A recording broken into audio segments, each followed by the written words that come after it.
Are 5 stacks evil? Is the matchmaking system completely broken? So today I'm going to be trying to answer those questions and some of the gut feelings a lot of people are coming out with. And both about people complaining about 5 stacks of players, that means like full party versus solo players being match-made together, and just generally parties versus solo players, whether it be 2, 3, or 4 people together against solo players, and generally the thoughts and feelings of people on that there is this sort of inconsistent matchmaking in both casual and in competitive mode, and sort of what's exactly in place at the moment. So at the moment there is a lot of angry gut feelings and reactions on Reddit, in the endgame screen when you're in the lobby chat, and on the Paladins forum, and basically they're sort of venting about what they feel is an unfair matchup. And just some context, it isn't just Paladins that receives anger about matchmaking, and even games in the same genre like Overwatch is known for that 6-stack pub stomp. And to be honest, most multiplayer games will have someone complain about the matchmaking, and at the end of the day, it is only a set of equations and attempts at best case matchup averages, so no system is going to be perfect, but obviously some systems can be better than other ones. How can you actually check what your current elo is and what basically whether or not there have been parties playing against you? Well, one of the ways you can do it is with Paladins Guru, and it's my current go-to because it shows you the parties, which my Paladins also does, but it gives you an estimated elo, which is a matchmaking rank, and alongside just the regular general match stats. So something worth mentioning is there's no official documentation or statement from hi-rez regarding the matchmaking system for Paladins. However, there are guesses based on Smite's matchmaking system, which algorithms aren't fully known, but the general methods are covered in an official document. It covers both the casual and the ranked games known as the League, and I'll talk about this a bit more later on. There might not actually be any matchmaking at all in Paladins, but all of the estimated elo scores on Paladins Guru averaged out are relatively similar. In most matches it does seem, and I've got some averages taken down below and just some sort of research, I guess. Not a lot, but just a little bit. Which does suggest that there is some sort of matchmaking going on. Whether it be the Smite or not, well, I'll cover that later. So quickly, just because I don't want them to get buried, I'll just talk about a few other things and factors weighing in before I talk about the Smite method. So, whilst Paladins is definitely taking off and has moved its way up the table of popular free-to-play games, and generally multiplayer games, its player pool is still not huge. I mean, the average player pool is around 30,000 on weekdays and 50,000 on weekends at the peak.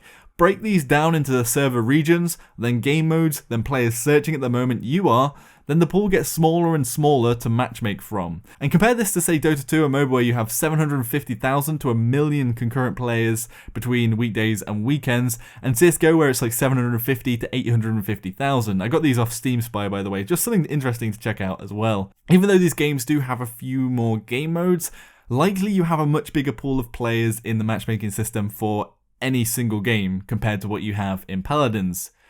And the thing is, the more scenarios you have to choose from, the better the algorithm is going to work for the matchmaking because you can be more accurate, you have more people that are similarly skilled to matchmake together. So I think as gamers, these are obviously some of the biggest popular games at the moment, and there's other things like LoL, which have bigger pools as well. But we all as gamers sort of know the matchmaking systems from these games, and I think we pull from MOBA games and other bigger games that we've already played. So it could be a little unfair to go into Paladins and just go straight away and say, oh yes, this matchmaking system sucks, and it's the actual algorithm itself that's at fault, because at the moment, there is obviously less players to pick from, to cherry pick, to make those perfect matchups. And on the topic of parties, not all parties communicate as much as each other. Not everyone's really chatty, and some people might just be playing together, not talking, or they might be streamers like myself, and they have people together that aren't even talking, they're not communicating, they might be watching the same stream, but they're not even just generally of any skill level, they might just be invited randomly. And not all of them are going to synergize and become this sort of mega tryhard team. But generally just even being able to call out targets on a Discord or voice chat server is going to give an advantage to a team. And it's like having an audio version of Lex or Cassie's wallhack abilities. Without voice communication in game, it is really hard to relay that information. And also the voice command system that's currently in the game is a bit clunky, and it is extensive in all of the commands that you have, but it isn't exactly elegant when you're having to mash a set of keys together to give a general gist of your tactic or the enemy location, and it just can't compare to the instant and simultaneousness of that juicy voice chat. But clickbait aside, I think the biggest point to make is that parties are not evil, and quite frankly are often the most fun way to play a game. I wish I had more friends playing it so I could play on voice chat, but the thing is, if you're solo and with a set of solo players, it's not the most fun to play against. Currently, with rank being avoided by a lot of players and not allowing more than a duo stack, which is 2 players, there's nowhere to go really for groups apart from casual. And even trying hard and working as a super coordinated group, which is probably going to crush most of the people you come across, where else are they going to do that? Because they can't currently do that in the ranked system. And whilst in my case, when sometimes we get matched with higher ratings, and it can be annoying to be matched up against a recognizable esports team in its entirety queuing together, where else are they going to go? I think that's the main point to make. And a lot of people I have watched get angry and say they are the cancer or ruining the game, but currently with no rank 5 stacks, it's hard to blame them. In the most recent dev Q&A, they did mention looking at a separate queue for parties and solo players with the rank mode, which could solve the problem of those tryhards in the zone, 5 stacks of players in casual games. But like I mentioned before, the matchmaking pool isn't huge, and currently players are avoiding the ranked system, which probably doesn't make the best case for it. But it might be hard to push hi-rez to put out a group rank system and a solo rank system, but that's sort of the best way I think to do it. Like in Dota 2 and a lot of other MOBAs, you have a solo queue and you have a group queue. So anyway, we've come here, the Smite system for matchmaking. It's a modified version of the True Skill system, and it basically gives you an MMR level, which is a matchmaking rating, and it says how skilled the system thinks you are. And to begin with, it has a higher variance in what skill rating it thinks you are, and will go down as it becomes more confident in your current placement. And some speculation here, this can be seen in Paladins Ranked, where the variance to begin with on your account in each match is hundreds of rating points, so you'll win hundreds and you'll lose hundreds. And likely the same with your champions, you gain loads and you lose loads, and especially with your champions because you have less matches with each champion, so the variance is more noticeable, and one of the things that puts people off ranked, and I've talked about this before in my rank video, but the reason why it doesn't make sense to have character rankings because it's harder to get the variance down, and it just puts people off. So how does the whole system work in theory? Basically, it runs simulations of all players or groups in the pool of waiting players and tries to find the best game for them. It basically looks at the similar MMR levels mainly, and also similar levels in game, and also making sure MMR is not too far from the lowest MMR. So say if there's a 3,000 a team, it probably won't want to match a 1,000, even if the team's average MMR is going to match up on both sides. One thing that's interesting, and probably why there's a lot of the anger and reasons why there's unbalanced games, is after a certain period of time in Smite, it will match players more and more relaxed until it can find a game to play. And this seems, at least to me, often in ranked matches where you go past the 10-minute mark and a game will finally appear, and it can be pot luck on how these matches go. For me, in casual mode, most of the queues are around 3 minutes in the EU zone, so I haven't noticed or been able to document it as much, but I'll come back to that in some of my examples. Now, the party size is something that they say with groups of 4 or 5, MMR is put into a formula as an average and is likely increased to compensate for group synergy, basically how they work together. And how much that it is unclear. They didn't really say there's no figures that they're giving on the equations. Another thing that's interesting though is that if there is a player that's more experienced than all the other ones, basically that higher level or higher MMR player will give more weight to that extra, basically more weight to the synergy and the MMR of that group. This one's actually really interesting because a lot of people say that if you go as a high level with a group of new players or friends that you're trying to introduce into the game, you'll get matched against some pretty tough groups of players. And actually, when we come back down to the statistics below, you might actually see this, and might actually be one of the problems that a lot of people aren't talking about, in that it matches maybe a bit too harshly on some parties when you have one player that's higher level than all of the others. But the big one is that parties of 2 or 3 don't affect the matchmaking in Smite. Now, whether 100% this works in Paladins the same, we'll have to see, and I've got some more stats below. But I actually think if this is true, then this could be one of the biggest problems about the system. And anyway, I took some of the games from Paladins Guru and the ratings there and tried to test the theory a little bit. Again, it is all estimates of the ELO, so it's not true. But it is still interesting to look at, and also worth mentioning is that the ratings likely have changed a little bit since the matches of the individual players, but not likely by too much, because every match you could be losing up to 25 or gaining up to 25, so it could have changed quite a bit between the teams, but not, I don't think hugely. It's only been like the past day's worth of games. But anyway, let's have a look at a few of the games. So the first one I picked up was a full solo versus full solo. This is actually the only one in my recent games, because it only shows like, I think it's like 10 of the last games that was completely solo on both sides.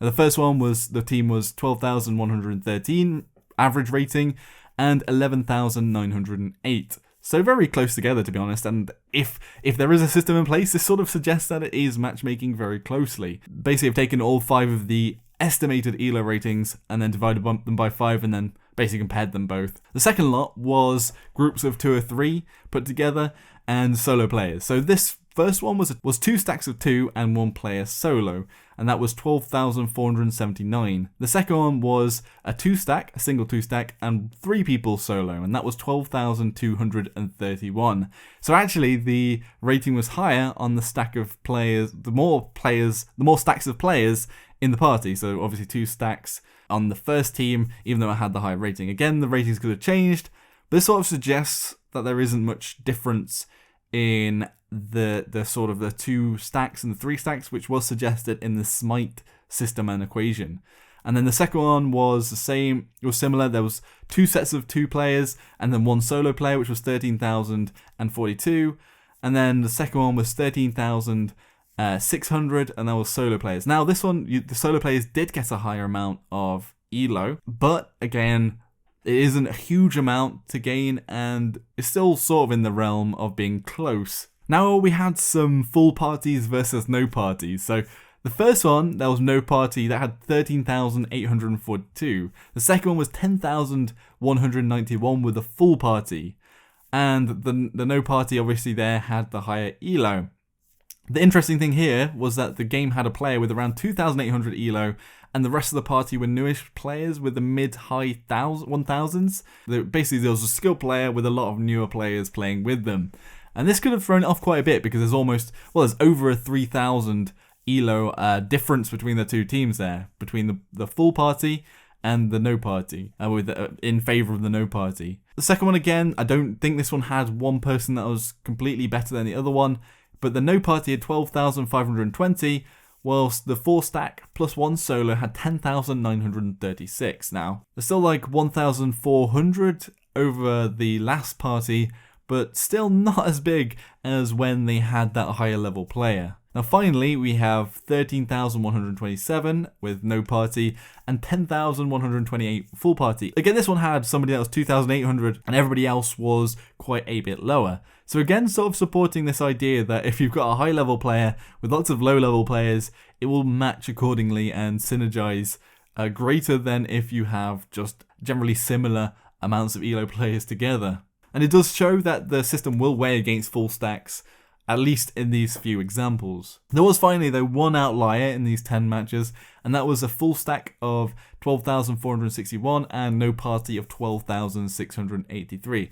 No party still bigger, but the ELOs were very similar, and there didn't seem to be much of a variation in those 2 groups. Again, they could have changed, they could have lost more games or won more games past this match, and again, the ELO system might not be 100% accurate, but perhaps other things were taken into consideration, like player level and things like that, but I'm not 100% sure on that one. Either way, those were all the matches that I could get on Paladins Guru to do sort of a very limited research and sort of like analysis.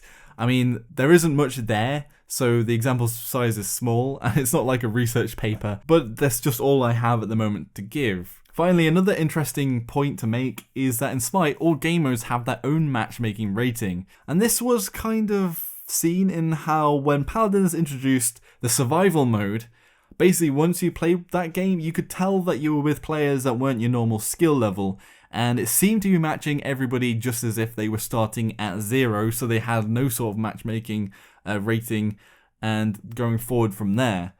And there was very wild variations in the skills of players in that game, and a lot of the first ones I played were stomps on either side. Personally, if this is true about Paladins, I don't think it's the best way to go, as it doesn't completely translate to a MOBA game. I think there's more skill in FPS cover and aiming skill variables, and the modes aren't different enough from each other to require wildly different skill sets. And then what it means is that the best players balancing casual and survival and the other modes will probably never fit where they should be and might not be matched correctly in the system. And I don't really think there needs to be one sort of matchmaking rating for each mode, or at least one for ranked and one for casual across all of the game modes. But obviously, again, just estimating here, and these are all just speculation, but this thing does seem to point towards them just putting in this smite system or slightly modified smite system. And personally, I think, like the competitive system, which I talked about before in another video, the biggest problem here is transparency. There isn't an official post about any of this for Paladins. Just knowing how things could work could A, let people know what is going on, what to look for in their matchmaking and their games, and B, make rational and formal suggestions about the system and how to tweak or improve it rather than just getting upset about every game because it just seems broken. And being in the dark leads to speculation, and speculation leads to the opening of salt mines. And one big thing in the Smite matchmaking is that there's no consideration for 2 or 3 stacks. Especially 3 stacks still give a team synergy, and they work better, and they can work together for the reasons I've already mentioned, even if it is just shot calling. I think ignoring these could be part of why people post the games with well-known players when they are in a 2 or 3, and getting matched with your team, it can upset the balance. Again, the ranked part of the game having no party system also hurts as people take casual more seriously, and perhaps even people looking at their elo on sites like Paladins Guru makes them take casual more seriously in the first place, and as sort of a substitute for the rank system currently. And finally, that part of it isn't actually the game or the algorithm's fault, in that it's just the player pool that it has to go off, and say even in the high levels there's less people there to pull people into matches and matchmake with people lower, so it will go to that 10 minutes for the people in those 5,000 elos or basically the highest ranked players, and they will keep getting put into longer queues and be matched with players that are probably not of their skill level. But again, this is all juicy speculation from my part. Even my own comments and responses are going to open some salt mines, I think, and it is a vicious cycle here of not knowing exactly what is going on. Anyway, what does everyone else think about the matchmaking system? What do they think of Smite, which was likely plonked onto Paladins, at least to some degree, and talked about in this video? And what is your gut feeling about the matchmaking? Let me know in the comments section below. And if you thought this video was a good match, give it a like. And if you thought it was a 5-stack versus low elo solos, then you can always give it a dislike. Subscribe for more of my content, and I'll see you all next time. Joshino.